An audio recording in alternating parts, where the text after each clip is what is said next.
How's it going, everybody? John MacLennan here, and in today's video I'm going to teach you how to play Tupelo Honey by Van Morrison on guitar. This has got a really soulful groove and it's a beautiful chord progression. I'm going to walk you through it step by step and show you some sort of R&B Hendrix style thumb chords and just rhythm chords that I would play if I was doing this song with a band. Now this video is meant to be how I would play it on an electric guitar, but if you all would like to see a version on an acoustic, I can do that as well. Let me know in the comments below. But before we get started, I really appreciate you checking out the links below. I've got a free book that you can download all about soloing if you're interested in doing some things like what I was doing at the beginning of this video, just jamming on some leads over the chord progression.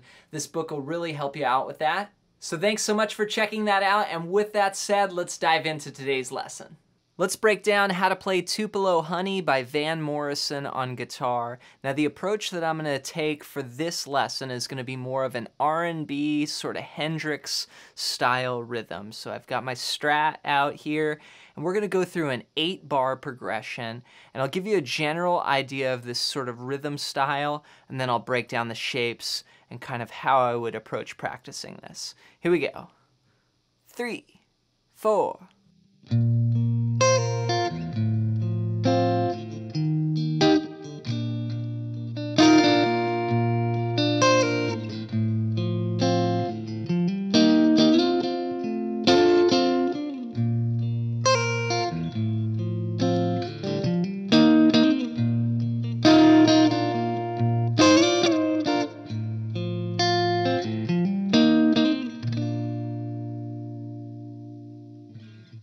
So we've got a simple progression here that's 8 bars long. Now the majority of it is just a 2-bar phrase, and then we have one little variation. So we're gonna play a B flat chord, and I like using these Hendrix thumb chords. This is the 6th fret of the low E, the 8th fret on the D string, 7th fret on the G string, and 2nd fret on the B string. Now, a lot of times I will also get the high string. So we're gonna go from that B flat to an F over A, which is kind of a funny looking chord here, but it sounds really great. It's got that 3rd in the bass, that A note. So we're gonna play the 5th fret on the 6th string, then the 3rd fret on the 4th string, 5th fret on the 3rd string, and 6th fret on the 2nd string. That's F over A. Then we have an E flat bar chord here, starting on the 5th string, 6, 8, 8, 8. And a lot of times I'll use 2 fingers like this, and then back to that B flat, that first chord. So 1 and 2 and 3 and 4 and 1 and 2 and 3 and 4 and... So that E flat is on the downbeat, 1 and 2, and then on the and a 2, you're gonna play the B flat. And that's a common Van Morrison rhythm, just that sort of 4 down to 1. So...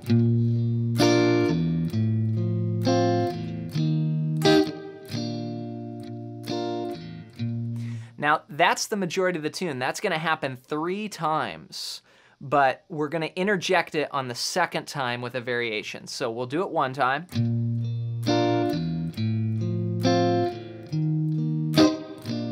Then we've got a little variation right there. And then we do the first progression 2 more times.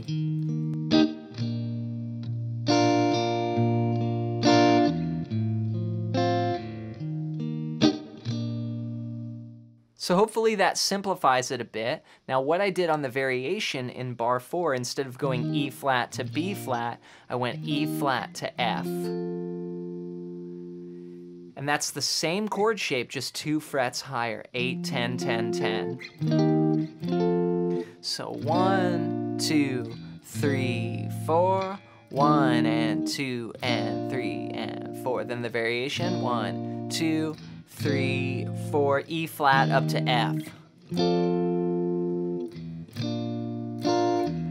Then the first one 2 more times.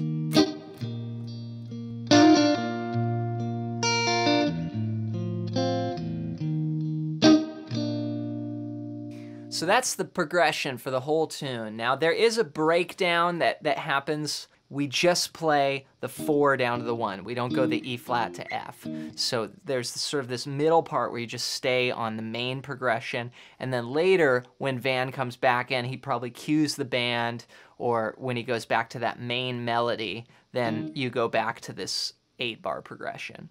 So altogether it sounds like this. 1, 2, 3, 4.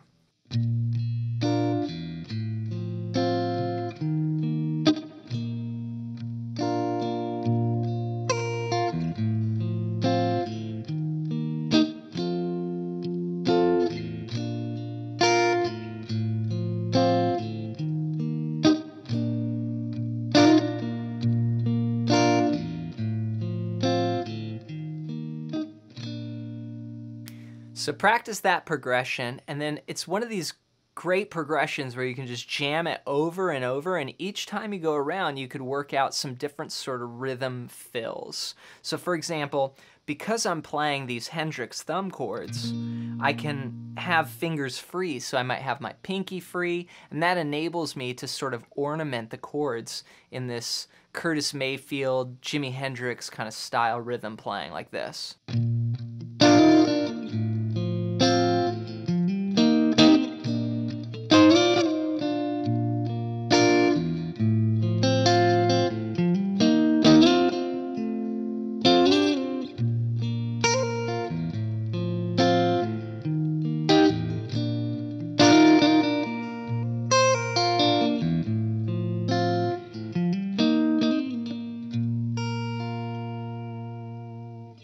So I'm doing like a little hammer on that B flat. I'll make it a sus. I always think about Little Wing by Jimi Hendrix, you know?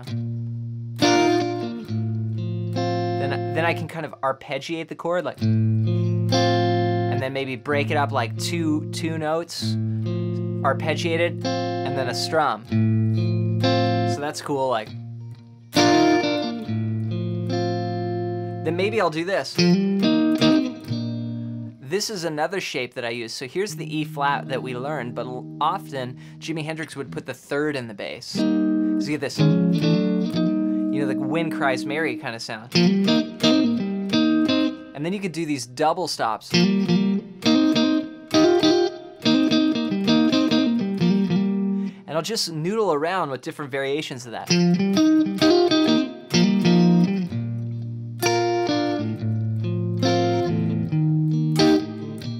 Maybe this, you know, the 6ths. Like in Soul Man, you can check out that lesson on my channel of how to play Soul Man. That's where I got those 6ths from.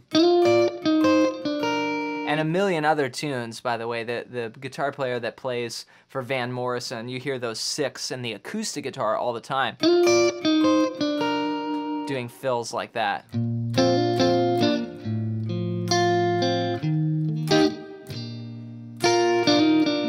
Maybe I'll do a little pull off there. All those notes are game. Then here. Now if I have this for the E flat, then I have this for the F. So the same licks.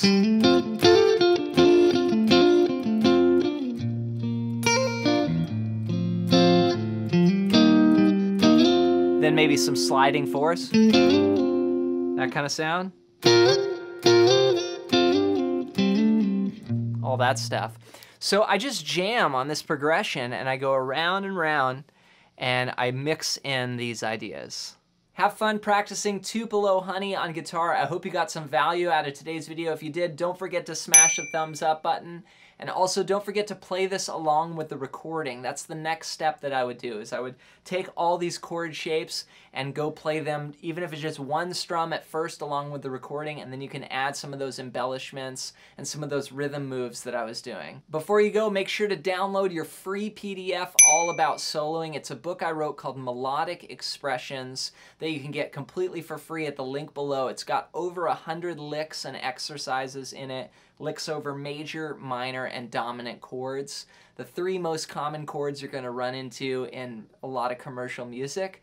So that'll really help you out with soloing. Also, feel free to leave any comments below for future video ideas, song requests. I'm always looking to the comments for future video ideas. So get that in down below. Thanks for watching, and we'll see you in the next lesson.